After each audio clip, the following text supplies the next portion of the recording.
नमस्कार दोस्तों, स्वागत है आपका मेरे YouTube चैनल मधु की पाठशाला पर। एस्टेट के कॉमन सब्जेक्ट्स की जो सीरीज़ हमने स्टार्ट की है उसमें आज हम डिस्कस करने वाले हैं हिंदी। तो हिंदी के जो प्रीवियस पेपर्स के क्वेश्चंस हैं वो हमने यहाँ पर उठाए हैं और उनको हम डिटेल्स में डिस्कस करेंगे। चलिए देखते हैं सबसे पहला क्वेश्चन क्या है। किस वाक्य में संबंध सूचक अव्यय का प्रयोग हुआ है? तो पहले तो दिमाग में ये आता है कि अव्यय क्या होते हैं। देखिए, अव्यय वे शब्द होते हैं जो किसी लिंग, वचन, काल, कारक के हिसाब से बदलते नहीं हैं, वो एज इट इज़ रहते हैं। ठीक है, चाहे वो स्त्रीलिंग हो चाहे पुल्लिंग हो तब भी नहीं बदलते हैं, एक वचन बहुवचन के अकॉर्डिंग भी नहीं बदलते हैं, उनको हम अव्यय कहते हैं। और उसमें से हमें ढूंढना है संबंध सूचक जिसमें संबंध दिखाया गया हो। तो चलिए डिस्कस करते हैं ऑप्शंस को। राधा ऊपर नाचती है, ऊपर जो है वो स्थान को शो कर रहा है, तो ये हमारे किससे रिलेटेड हो गया? स्थान से रिलेटेड हो गया। अनीता राधा से मधुर गाती है, राधा से मधुर, तो यहाँ पे हमारे पास संबंध को शो कर रहा है, इसलिए हमारे पास जो आंसर हमें मिलना था वो तो हमें मिल गया कि संबंध यहाँ पे दिखा रहा है कि राधा से मधुर कौन? अनीता, ठीक है, गाती है। राम बहुत तेज चल रहा था, तेज जो है वो रीतिवाचक अव्यय को जो है यहाँ पे दिखाता है, तेज। मोहन आजकल ज़्यादा बोलता है, ज़्यादा, कम, थोड़ा, वो सब क्या होते हैं? परिमाणवाचक होते हैं। तो उसी के अकॉर्डिंग हमें थोड़ा इसको समझना है, ये बात आप ध्यान रखेंगे। चारों ऑप्शंस को देखना ज़रूरी है, एक ही ऑप्शंस के साथ नहीं जा सकते हैं। तो इसलिए हमारे पास सेकंड ऑप्शन जो हो गया इसका करेक्ट हो गया, अनीता राधा से मधुर गाती है, संबंध सूचक अव्यय। नेक्स्ट देखिए, अक प्रत्यय युक्त पद नहीं है, जिसमें अक प्रत्यय यूज नहीं किया गया है। देखिए, प्रत्यय क्या होते हैं? जो शब्द के आखिर में लगते हैं, ठीक है। इसमें हम ऐसे नहीं कह सकते कि वो संधि बना देते हैं उसकी, सिर्फ ये कहेंगे कि प्रत्यय जो होते हैं शब्द के अंत में लग करके उसको नया शब्द बना देते हैं। तो विधायक, विधायक प्लस अक इसमें है, प्रेरक अक शब्द लगा है, ठीक है, निंदक। लेकिन लड़ाक में हमारे पास क्या हो गया? लड़ा प्लस क शब्द, क जो है वर्ण इसके अंदर लगा है, तो लड़ा और क, तो क प्रत्यय है इसके अंदर, ना कि अक प्रत्यय है, इसलिए हमारे पास डी ऑप्शन जो है वो करेक्ट हो जाएगा। ठीक है, नेक्स्ट देखिए, किस विकल्प में नित्य पुल्लिंग संज्ञा है? देखिए, नित्य पुल्लिंग का मतलब होता है कि जो हमेशा पुल्लिंग रहते हों, ठीक है, नित्य पुल्लिंग यानी कि जो हमेशा पुल्लिंग रहते हों। तो ऑप्शंस हैं खरगोश, गिलहरी, बटेर, कोयल। तो देखिए, कोयल भी स्त्रीलिंग है, बटेर एक ऐसा पक्षी है जिसको हम स्त्रीलिंग और पुल्लिंग दोनों में ही यूज़ कर लेते हैं, गिलहरी स्त्रीलिंग में जाएगा, तो खरगोश हमारे पास एक करेक्ट ऑप्शन आ जाएगा जो नित्य पुल्लिंग संज्ञा रहता है। नेक्स्ट देखिए, समास विग्रह की दृष्टि से अनुचित विकल्प चुनिए, यानी कि समास हमारे लिए यहाँ पे महत्वपूर्ण हो जाएंगे। मातृभक्ति, माता के लिए भक्ति, ठीक है। वाग्वीर, यहाँ पे वाक प्लस वीर हम यहाँ पे लेकर के चलेंगे, तो क्या हुआ कि इंद्रियों के लिए वाक वीर, वाक में वीर, जिसकी वाणी में वीर होता है, ठीक है, वो रहेगा। इंद्रिय जय, इंद्रियों के लिए जय नहीं, इसमें देखिए इंद्रियों के लिए जय नहीं होता है, ये होता है कि इंद्रियों की इच्छा पर जिसने विजय पा ली है, ठीक है, वो आदमी, वो इंसान। तो यहाँ पे इंद्रियों के लिए जय नहीं आएगा, इंद्रियों के ऊपर जिसने जय कर ली है यानी कि विजय प्राप्त कर ली है, वो थर्ड पर्सन में चला जाता है, तो इसमें हम बहुव्रीहि समास जो है उसको लेकर के चलेंगे, ठीक है। और जीव दया, जीवों पर दया, ये हमारे पास सही जा रहा है, तो इसलिए इसने लिखा है कि जो अनुचित विकल्प है उसी को चुनना है, तो अनुचित विकल्प हमारे पास क्या हो गया? इंद्रियजय हो गया, ये हमारे पास करेक्ट आंसर हो जाएगा। नेक्स्ट देखिए, गलत समास विग्रह चुनिए। देखिए, अब एसएससी के ऊपर डिपेंड कर रहा है, एचएसएससी के ऊपर, कि उसने कई बार तो ऐसा करता है कि समास से एक भी शब्द प्रश्न नहीं निकालता, कई बार ऐसा होता है कि लगातार 2-3 प्रश्न इसने निकाल लिए हैं। तो ध्यान से देखो, अभी हमने एक समास का जो है क्वेश्चन किया है, दूसरा फिर समास पर देखो आ गया है, क्या कहता है नेक्स्ट क्वेश्चन? दूर के लिए दर्शन, इसने बोला कि दूरदर्शन, समास का विग्रह करना है हमें, ठीक है। दूर से आगत, दूरागत, पाठ के लिए शाला, पाठशाला, और तीसरा फोर्थ क्या हो गया? सभा के लिए मंडप, सभा मंडप। अब देखिए, जो सभा मंडप है, ठीक है, और जो हमारे पास पाठशाला है, वो सब क्या हो गया? देखिए, कर्ता ने कर्म को कर्ण से संप्रदान के लिए, तो अगर बात करें तो ये दोनों हमारे पास क्या हो गए? तत्पुरुष में हमारे पास ये संप्रदान से रिलेटेड हो गए, ठीक है। और दूर से आगत, जो दूर से आ रहा है, तो उसमें क्या हुआ देखिए, फिर से मैं आपको बता देती हूँ। कर्ता ने कर्म को कर्ण से संप्रदान के लिए अपादान से अलग, तो जब ये दूर से आ रहा है तो वहाँ से उसका क्या हो रहा है, अलगाव हो रहा है, तो से अलग हम ले रहे हैं, तो यहाँ पे हमारे पास क्या हो गया, अपादान हो गया। तो ये अपादान से रिलेटेड हो गया, ये हमारे पास संप्रदान से रिलेटेड हो गया था, ये अभी हमने डिस्कस कर लिया।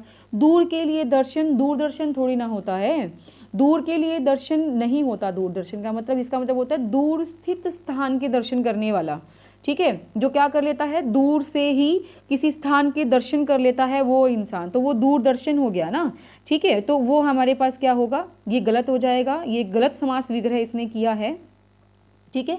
तो ये रहेगा हमारे पास बहुव्रीहि समास, लेकिन विग्रह गलत किया गया है, इसलिए हमारा ऑप्शन आ जाएगा ए, ठीक है। नेक्स्ट देखिए, नाम धातु क्रिया नहीं है। अब देखिए, सबसे पहले तो ये चीज़ें हमें ध्यान रखनी होती है कि नाम धातु क्रिया कहते किस चीज़ को हैं। जो संज्ञा सर्वनाम विशेषण के साथ जो लग कर के बनती है क्रिया, वो क्रिया जो होती है वो नाम धातु क्रिया होती है। जैसे हाथ से हथियाना बन जाता है, वैसे ही इसमें क्या है, जैसे कि लतियाना, लात से लतियाना हो गया, ठीक है। अभी झूठ से झुठलाना, गलियाना, गली से गलियाना। तो अब हमारे पास जो वर्ड है सजाना, तो ये तो अपना अपना सिर्फ एक ही ऐसी क्रिया है जो अलग हो गई है, जिसमें सिर्फ ना वर्ड जुड़ा है, तो ये हो जाएगा सजाना, लेकिन ये नाम धातु क्रिया नहीं है, ठीक है। जो एक ऐसा हो कि संज्ञा सर्वनाम या विशेषण से जुड़ करके बना हो, तो ये क्या हो जाएगा, सजाना हमारे पास करेक्ट आंसर हो जाएगा, जो नाम धातु क्रिया नहीं है। नेक्स्ट देखिए, वर्णोच्चारण की दृष्टि से बेमेल चुनिए कि वर्ण का उच्चारण क्या सही जगह से हो रहा है। देखिए, ओ औ, ये कंठोष्ठ, जिसमें कंठ भी आ रहा है, ओष्ठ यानी कि होठ भी यूज हो रहे हैं, तो ये ठीक है हमारे पास। व फ, तो इसमें दंत और ओष्ठ दोनों ही यूज हो रहे हैं, ये भी हमारे पास करेक्ट है। द ध, आप मेरे साथ बोल करके भी देख सकते हैं साथ के साथ, ताकि आपको भी जो है इसमें इजीनेस रहे कि कहाँ से हमारी जो है साउंड निकल रही है, जो भी हम वर्ण उच्चारण कर रहे हैं उसके लिए।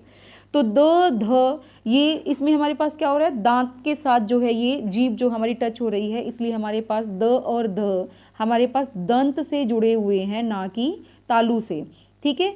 ड ढ, ये मूर्धा यानी कि जो दांत के पीछे एक जो पार्ट होता है उसको मूर्धा कहते हैं, उससे जुड़ा हुआ है, ये भी हमारे पास करेक्ट है।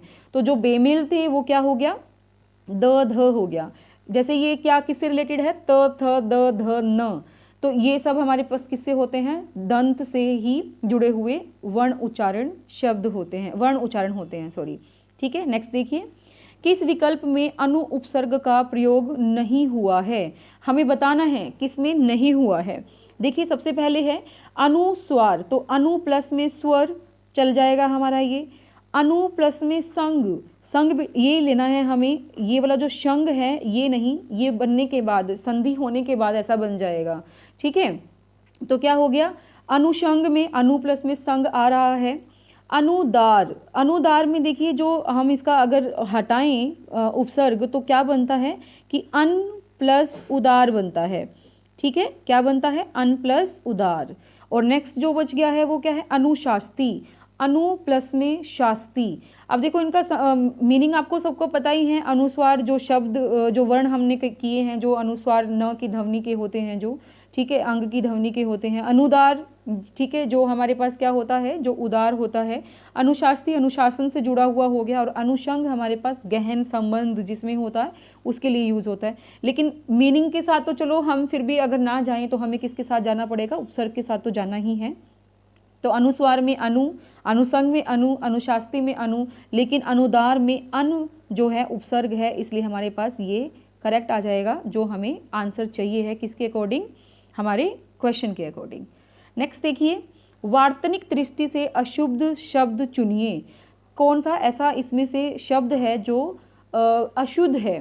तो देखिए 53, यानी कि ये हमारे पास जो हम बोलते हैं 51, 52, 53, ये उसका वर्ड हो गया।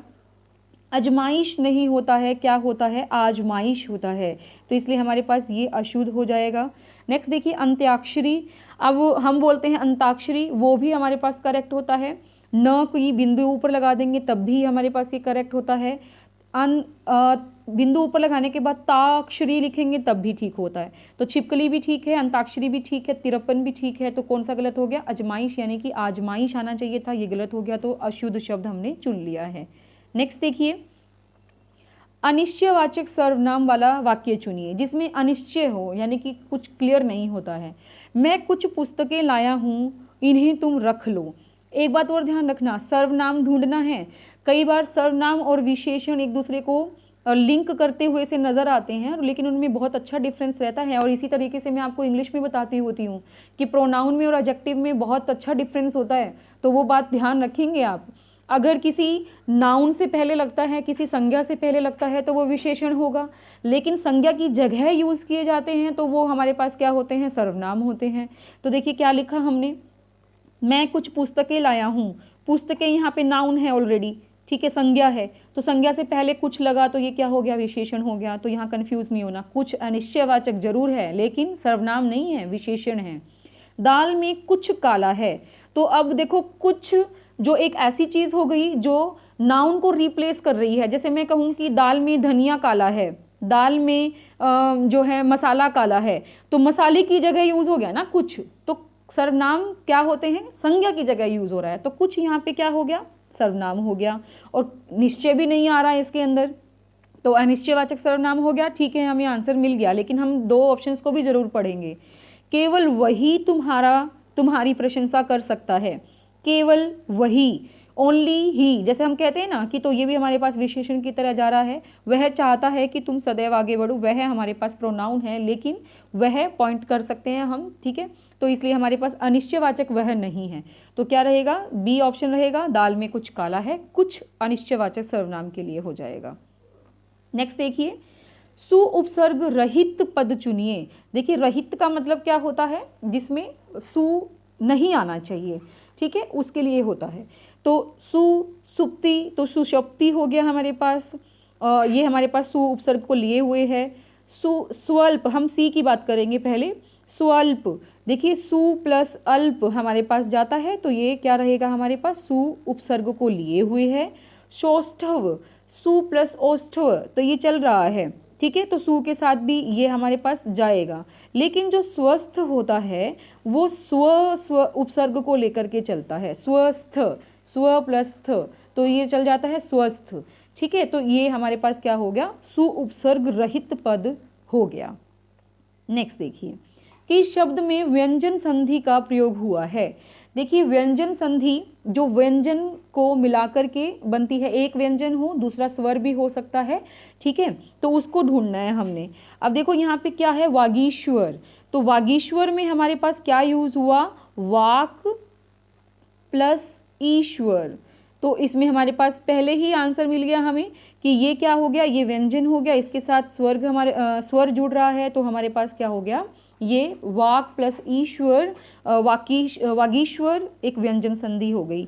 लेकिन बाकी जो सारे हैं उसमें क्या रहेगा? धातु प्लस में उष्मा, अध इसमें हम लिखेंगे अधम प्लस में ऋण, अधम ऋण, ठीक है। और पूर्णोत्मा जो है इसमें रह जाएगा पूर्ण प्लस में उपमा, पूर्णोपमा, ठीक है। तो ये हमारे पास दोनों क्या हो गई? हम इसकी बात नहीं करेंगे, धातुष्मा की बात करेंगे। धातुष्मा जो हो गई हमारे पास गुण संधि हो गई, ठीक है। ये आप सारी डिटेल में अगर आप कहेंगे तो मैं आपके लिए एक वीडियो बना दूंगी, पर इसके लिए आपको कमेंट बॉक्स में हमें मुझे बताना पड़ेगा कि इफ़ यू वांट दिस, ठीक है।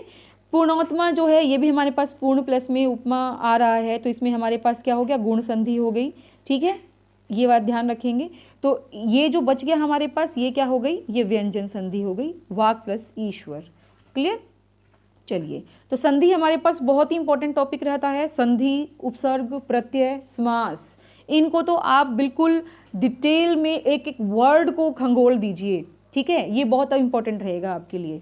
संधि विच्छेद की दृष्टि से असंगत चुनिए, इसमें भी हमें क्या करना है? आपको असंगत वर्ड जो है वो चुनना है।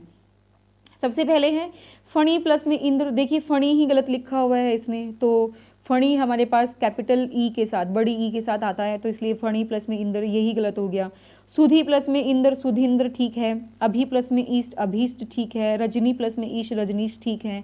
और ये जितनी भी हमारे पास संधि इसके अंदर यूज़ हुई हैं वो दीर्घ संधि चली हैं, क्योंकि जो ऐसे होता है ना कि छोटी ई और छोटी ई जब मिलती हैं तब भी बड़ी ई बनाती हैं, और दोनों में से कोई एक बड़ी ई हो तब भी हमारे पास बड़ी ई बन जाती है, तो वो दीर्घ बन जाती है, तो वो दीर्घ संधि के साथ जा रहा है। ठीक है, तो इसलिए हमारे पास क्या हो जाएगा, फर्स्ट ऑप्शन करेक्ट हो जाएगा। फणी प्लस में इंद्र, फणिंद्र गलत है, असंगत है। ठीक है, नेक्स्ट, टहलना स्वास्थ्य के लिए लाभकारी है, वाक्य है। अब इसमें क्रिया हमें ढूंढनी है कि टहलना स्वास्थ्य के लिए लाभकारी है में कौन सी क्रिया यूज की गई है। तो देखिए सबसे पहले क्या लिखा हुआ है, प्रेरणार्थक क्रिया। प्रेरणार्थक क्रिया क्या होती है, जिसमें हम क्या करते हैं, कोई काम स्वयं ना करके किसी से करवाते हैं, जिस क्रिया से कर्ता के स्वयं काम करने की बोध होती है। ठीक है, स्वयं कार्य हम इसमें करते हैं। ठीक है, तो वो प्रेरणार्थक क्रिया होती है। मोहन सोहन से काम करवाता है, माँ नौकरानी से बच्चे को दूध पिलवा रही है, तो इस तरीके से हमारे पास उसमें हो जाता है कि वो खुद काम ना करके किसी अन्य से काम करवाता है। ठीक है, संयुक्त क्रिया क्या होती है, संयुक्त क्रिया में दो जो ऐसे अर्थ देने वाली क्रियाएं होती हैं जो मुख्य क्रिया या रंजक क्रिया के रूप में एक साथ मिल जाती है। आप ऐसे समझ लो कि क्या करती हैं, दो क्रिया जो होती हैं वो मिल जाती हैं आपस में। तुम यहाँ आकर बैठ जाओ, आएगा पहले फिर बैठेगा, तो इसमें दो क्रिया मिल जाती हैं, तो आकर बैठ जाओ।